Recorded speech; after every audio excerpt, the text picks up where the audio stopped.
I think we're going to get started. Welcome and thank you so much for being here.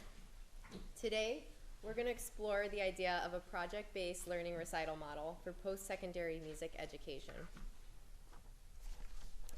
In the next hour, I'm going to present what I view to be the shortcomings of the current recital model.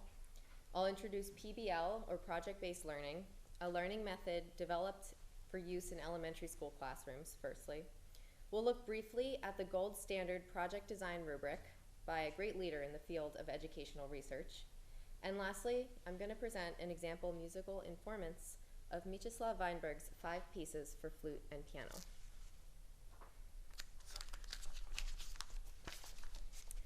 So, is there a problem or any kind of issue with the current recital model?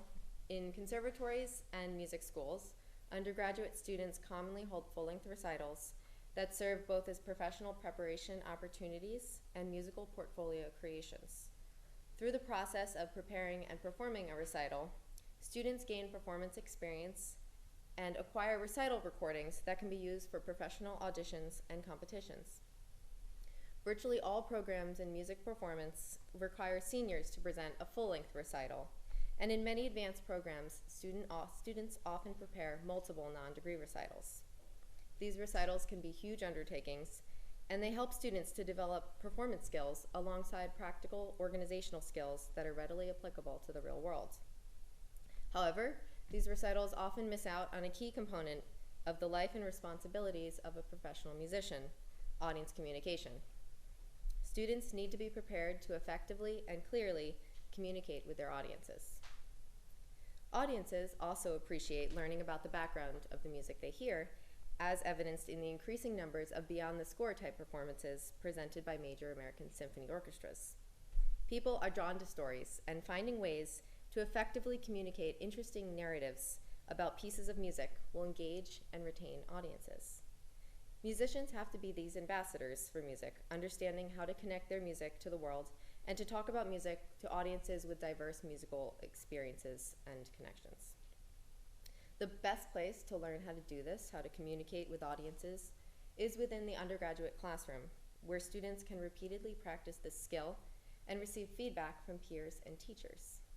By consistently practicing effective communication skills in school, students will be confident and competent at connecting with audiences post-graduation. Programs such as Music for All used to teach students these skills. Music for All encouraged all students in chamber groups to move towards more of an integrated model, asking performers to collaborate with an advisor to present a mini lecture or a mini lecture recital in which they share pertinent ideas or stories of their pieces with the audience. Still, introductions to the pieces may be planned just days before the performance, which limits their long-term educational value to both the performer and to the audience. Eastman to Go then built on the foundations of Music for All, providing a more intensive program with sustained inquiry. But it's specifically targeted for chamber groups and currently only available to 15 groups per semester. So the question then is, how can we, as instructors, ensure that all of our students master their communication skills to the same degree that they do their instruments? A potential solution is an undergraduate thesis recital, which features thorough and structured guided research. While graduate students already present lecture recitals that involve individualized research, undergraduate music students don't always complete integrated thesis research projects. A formalized structure for the work and process that goes into creating the content and presentation of a lecture recital makes this process less daunting, teaching students how to structure their own future projects for use beyond the classroom and preparing them to be self-sufficient performer communicators in the real world. I am proposing that this recital model be based upon the principles of project-based education, or PBL, a learning model that was originally developed for use in elementary general education classrooms and has since been expanded to be relevant in a variety of settings, including music classrooms and post-secondary schooling. This teaching method answers a central question by guiding students through research done in several different subject areas. At the conclusion of the experience, the students present a public project.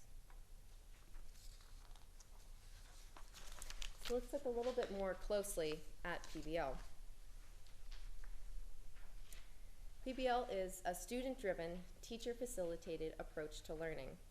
Researcher Michael Grant describes PBL in an article on theory, cases, and recommendations for project-based learning, writing that instead of using a rigid lesson plan that directs the learner down a very specific path of learning outcomes or objectives, project-based learning allows an in-depth investigation of a topic worth learning more about.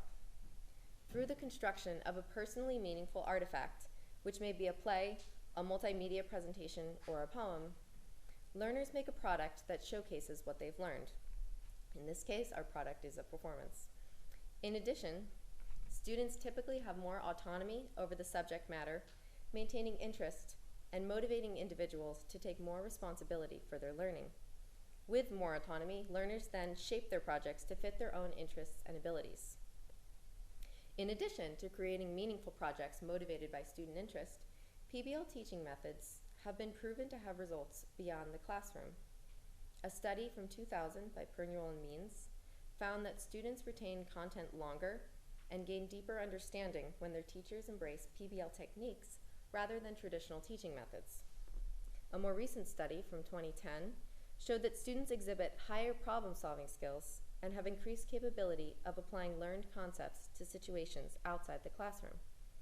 Other studies support the idea that PBL students exhibit improved critical thinking and collaboration skills, self-reliance, and increased engagement and intrinsic motivation. The concept of project-based learning, with an in-depth investigation of the topic, already bears resemblance to the way that students learn repertoire in conservatory-level private lessons.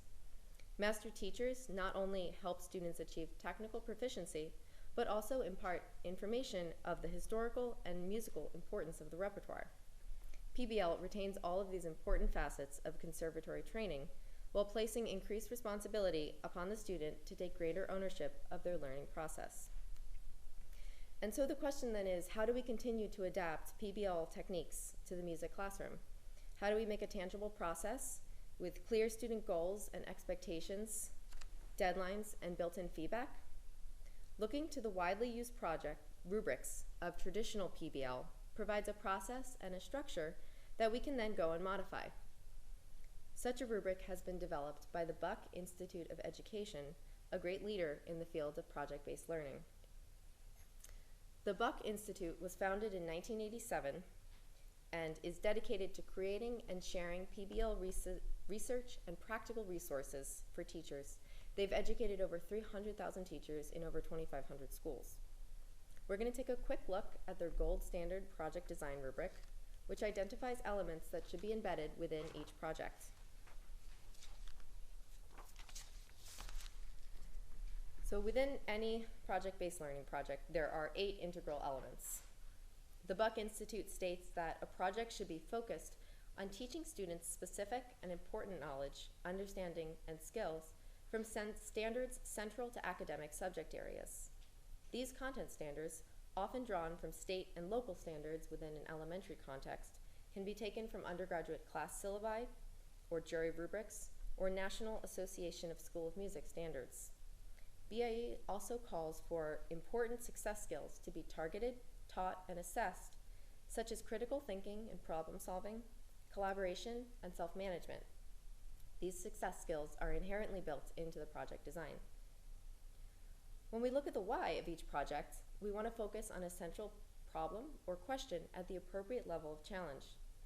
Having the college facilitator be the student's private lessons professor, an individual who often acts in a supplementary role as academic success counselor and many other things, ensures that the challenge will be highly individualized to the exact ability level of the student.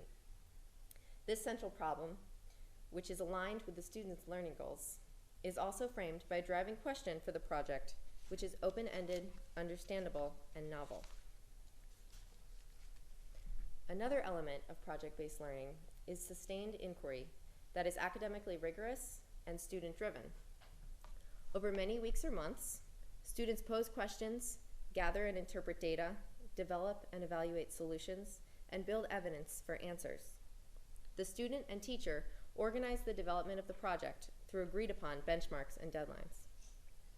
The real-world authentic context of a musical PBL ultimately lies in the clearly stated narrative that is presented to the audience during the public performance of the project. Through this project, the student will learn to master the performance, history, theory, and cultural context of their chosen repertoire. And perhaps most importantly, they will be challenged to present the audience with a cohesive, guiding thesis, which will guide the audience's listening and make the concert as memorable and informative as it is technically impressive. Students will see how this PBL recital can serve as a model for their future performances and research endeavors post-graduation.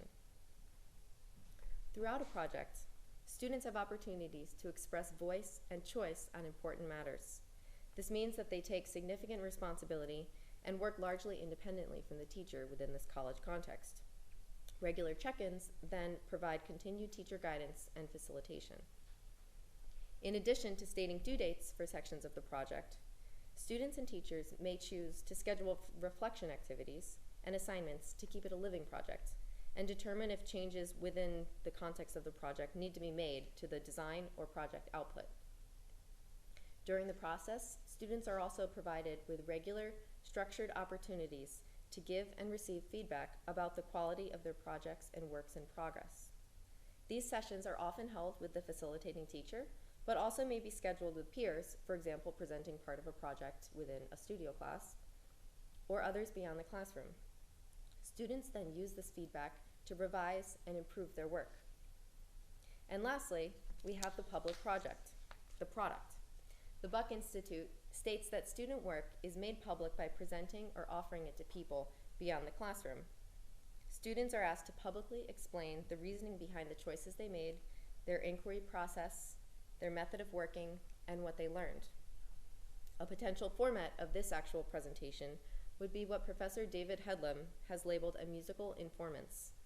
A successful musical informans differs from a traditional lecture recital in that it weaves in pertinent information to a performance setting in real time, instead of creating a talk then play approach.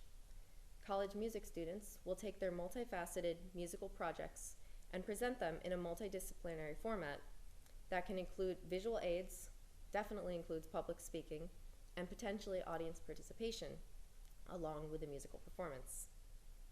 Through these projects, students will be able to both meaningfully combine different elements of their studies, such as music history, music theory, and performance practice, and present these elements in a new way that is engaging and informative to their audiences. If students are able to present 2 or 3 thesis recitals during their time in college, they'll have the practice and the skills to go out into the world and put on their own project-based recitals.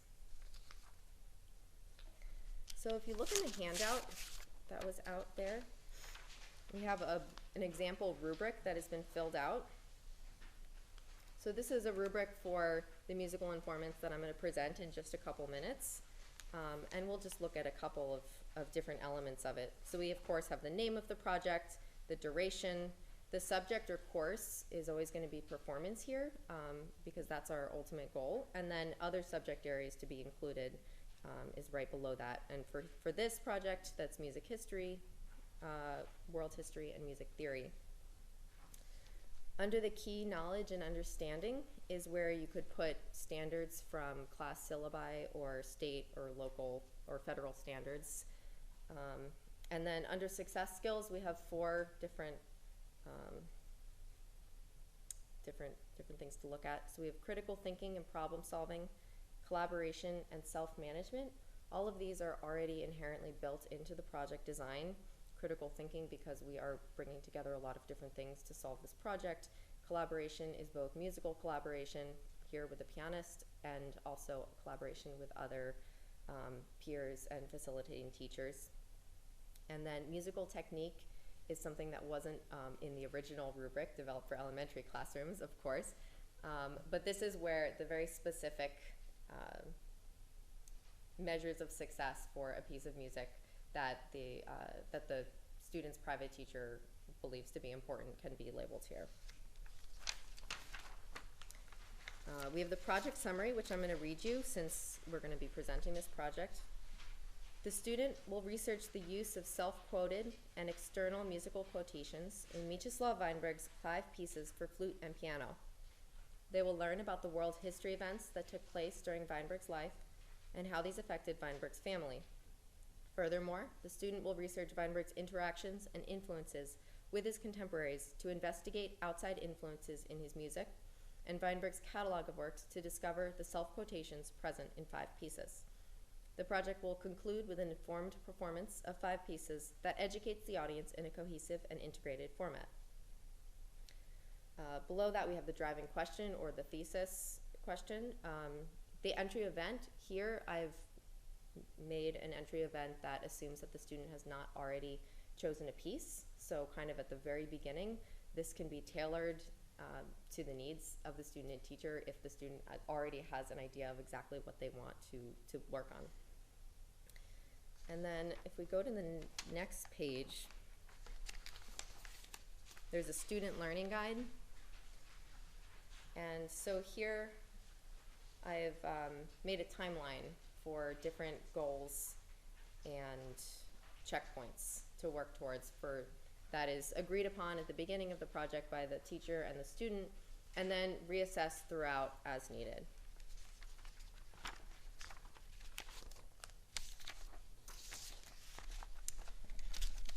And now we're going to reset the piano and then present a musical performance of Weinberg's 5 pieces for flute and piano.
which is the 8th prelude from the first book of preludes written for piano in 1910.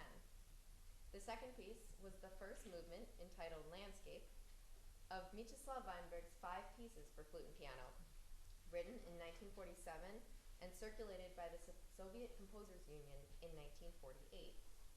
This piece is a bit of a mystery within the composer's output, as it was written without an opus number and was unpublished until 2015, when Mimi Stillman discovered the manuscript. As you can tell, Debussy's piece and Weinberg's movement share the same basic ideas. In the Debussy, we have this ascending and then descending motive, labeled idea A, and then an interrupting motive with a more elongated rising and falling motion, labeled idea B. In the Weinberg, we have a corresponding staccato interruption, followed by a similar kind of elongated rising and falling motion. The larger form of these two movements, shown in our chart here, show the same progression of ideas with slightly changed proportions. Although not quite a transcription, which would be the case if an exact replica of the Debussy was presented for flute and piano, Weinberg's movement is an imitation of Debussy's piece. It's a bold move to begin a work with such an easily identifiable quotation by an earlier revered composer, and it sets the tone for this entire set of miniatures. Weinberg's 5 pieces contain this movement that imitates Debussy, 3 movements that are transcriptions of other pieces by him, and 1 movement of newly composed material. The mystery today is this. With a previous propensity to write music whose titles and dedications reflected his own life experiences, why did Weinberg write this set of largely transcribed character pieces? Weinberg's use of his own transcriptions, aligned with his strong opening statement of Debussy's material, is an odd mix of personal and impersonal. It's difficult to see how his use of Debussy really adds to the personal narrative that he's created through the reworkings of his own material. To answer this question, we have to first go back and look at the transcriptions of Weinberg's own works.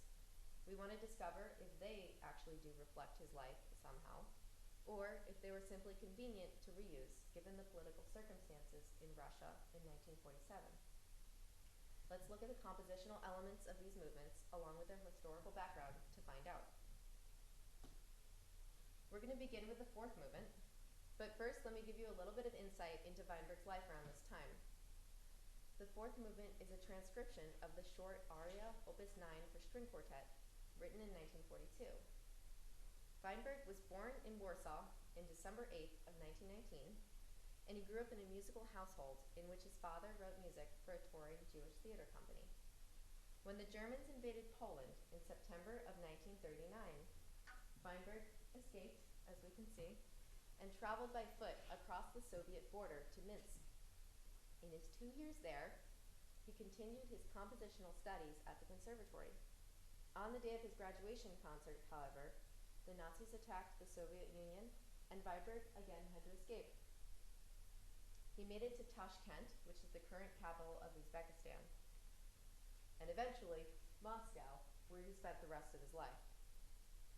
Over the next 2 years in Tashkent, Weinberg wrote propagandistic works to make state-sponsored money, short works and incidental works for the radio, his first symphony and violin sonata, and a substantial song cycle of children's songs based on texts by Polish-Jewish poet Isaac Perez.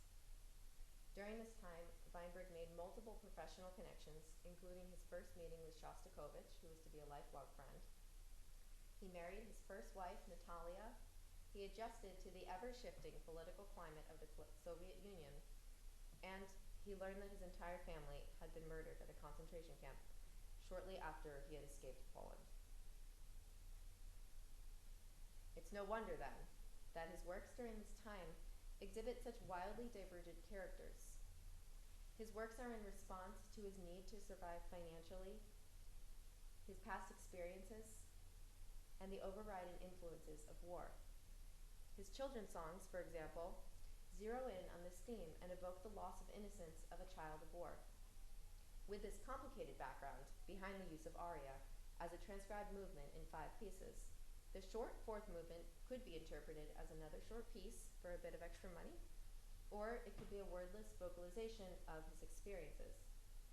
Supporting this idea, Weinberg shared with his first wife, quote, "And if I consider myself marked out by the preservation of my life, then that gives me a kind of feeling that it is impossible to repay the debt, that no 24 hours a day, 7 days a week, creative hard labor would take me even an inch towards paying it off.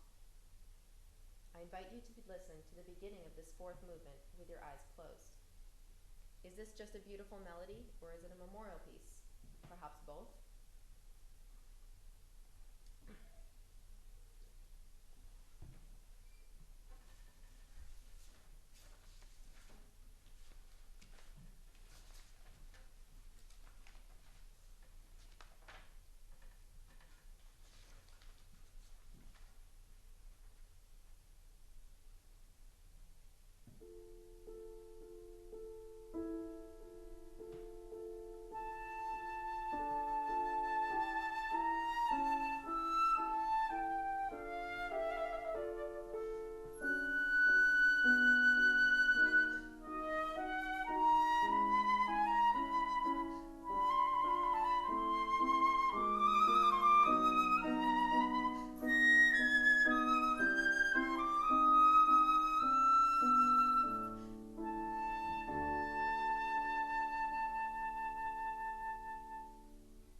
That's just a short taste, but what do you think?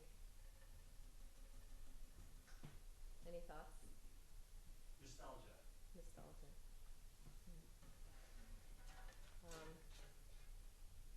I see that the depth of emotion here is in its simplicity combined with its intensity. These aspects are shown in its accompaniment structure as well as the instrumental range that is used. The flute's given the solo line with a steady eighth note accompaniment in the piano. And the movement retains a D minor tonal center throughout. The melody spans the entire range of the flute, achieving the sad and expressive intensity through long slurred phrases and graceful connections between octaves. This compositional device is often used by Shostakovich, for example, in the descending 3 octaves here, that's later in the movement.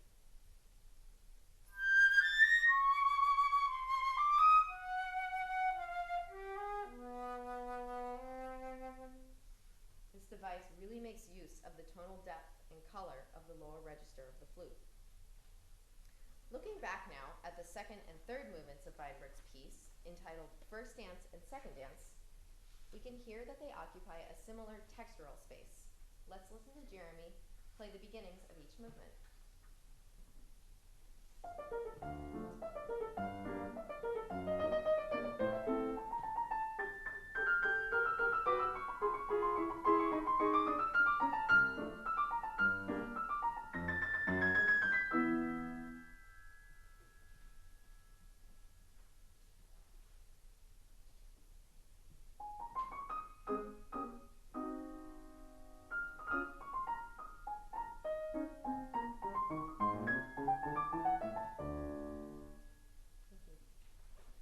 Both we can hear possible folk-inspired melodies and a levity of character. What adjectives might you use to describe what you just heard? Let's call something out.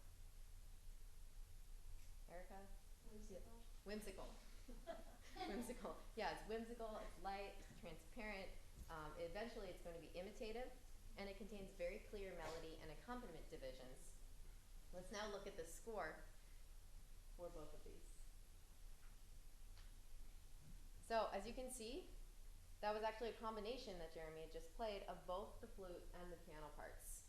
So it really shows you how light the texture actually is.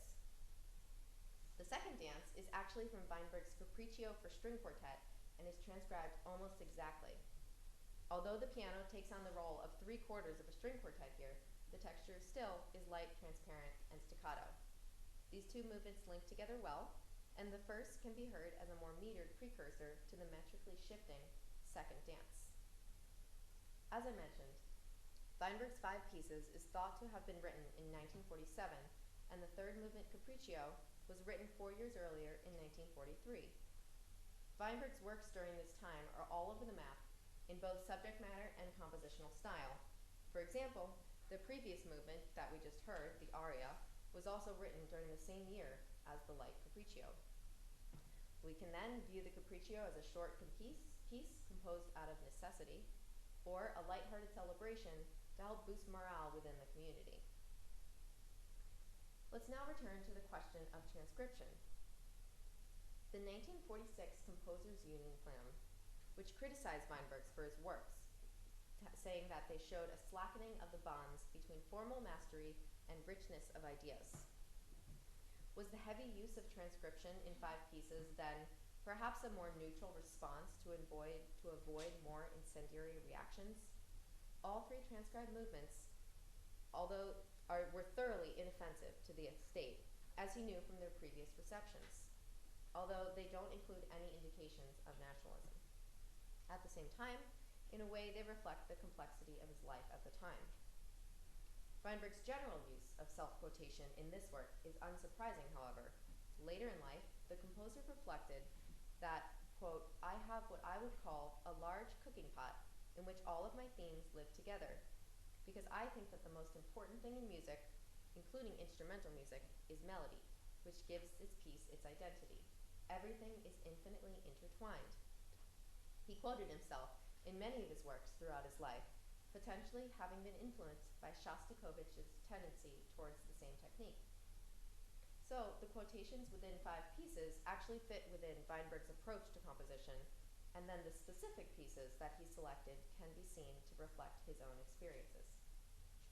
We do still have one unresolved question. What about the Debussy quotation? While Weinberg mostly quoted himself, there are several instances in which his other works quote other composers. Within his flute works, Weinberg's second flute concerto contains 2 very clear references that all of the flutists here are going to know. Fragments of Gluck's Dance of the Blessed Spirits, and then the Badineri movement of J.S. Bach's Orchestral Suite No. 2 in B minor. The use of these works in his concerto is an homage to important and well-known flute melodies of the past. Weinberg's use of Debussy's La Fille aux Cheveux de Lin can be seen as indirectly quoting other staples of the flute repertoire. Debussy's significant contributions to the genre include his Prélude à l'après-midi d'enfant and Syrinx. Let me play you the beginning of his Faun.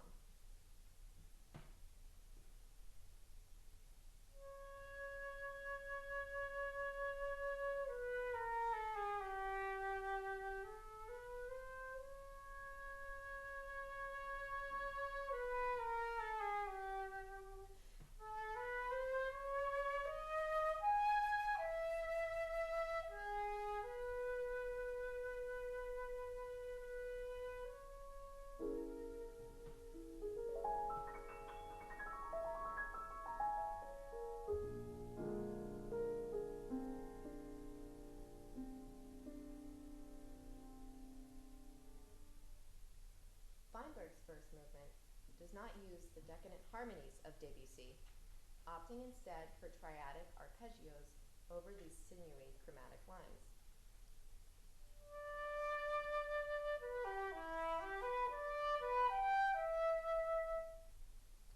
But when we play the full piece, listen again to the contour at the beginning of the first movement, as well as the similarities between where the piano enters in this Debussy and the Weinberg.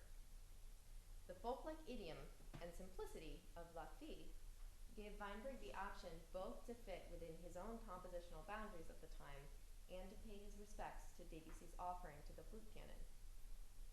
Weinberg believed that melody gave a piece its identity, with all of his themes infinitely intertwined. The melodies that Weinberg chose to include in 5 pieces, each with their own background and meaning, are an exemplification of the reflections between this composer's life and his corresponding musical works. We're now going to take a short 5-minute break and then conclude with a full performance of 5 pieces. Thank you.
And thank you to the studio for being here and for always supporting me. Thank you to Jeremy, who's my amazing collaborative partner. And then thank you to Isaac, who worked with me when I was reworking and again and editing everything. Yeah, thank you. And so I'll take any questions now. Yes, Mark. PBL gets used a lot in music theory, to the point where one of the current theory pedagogy classes has dubbed it peanut butter and lettuce. But it gets used, it can be used on really long time brackets, as you've outlined here. Mm-hmm. It can also get used day to day or sometimes assignment to assignment. Do you see a place in applied flute pedagogy where the timeline could be really short, like maybe even from lesson to lesson? And if it did, what would it look like? Yeah, absolutely. I think that's an option. The reason why I chose a somewhat of a longer timeline is to respect the time resources of the teacher. Because I think the shorter that the project becomes, the more work it takes for the facilitating teacher, kind of with this, because it's a consistent back and forth. And so within the current context, without kind of adding extra courses to a curriculum, then I believe that this might work the best. But if it was like specifically a course for that, where there is this kind of back and forth assignment by assignment deal, that would definitely work.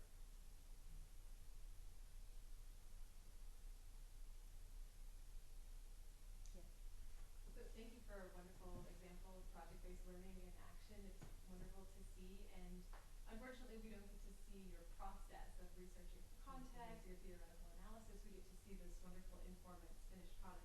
So can you talk a little bit about maybe challenges that you faced as you were going through the process of it, and as importantly, maybe what challenges you might anticipate as you facilitate your own undergraduates perhaps through their own processes of project-based learning? Right, yeah. So when I was going through this particular process, it was kind of at the same time while I was thinking about this and putting together this. So this isn't really the perfect model for exactly how that would go, because the goals and outlines, deadlines that I outlined on my rubric weren't exactly what I followed for this.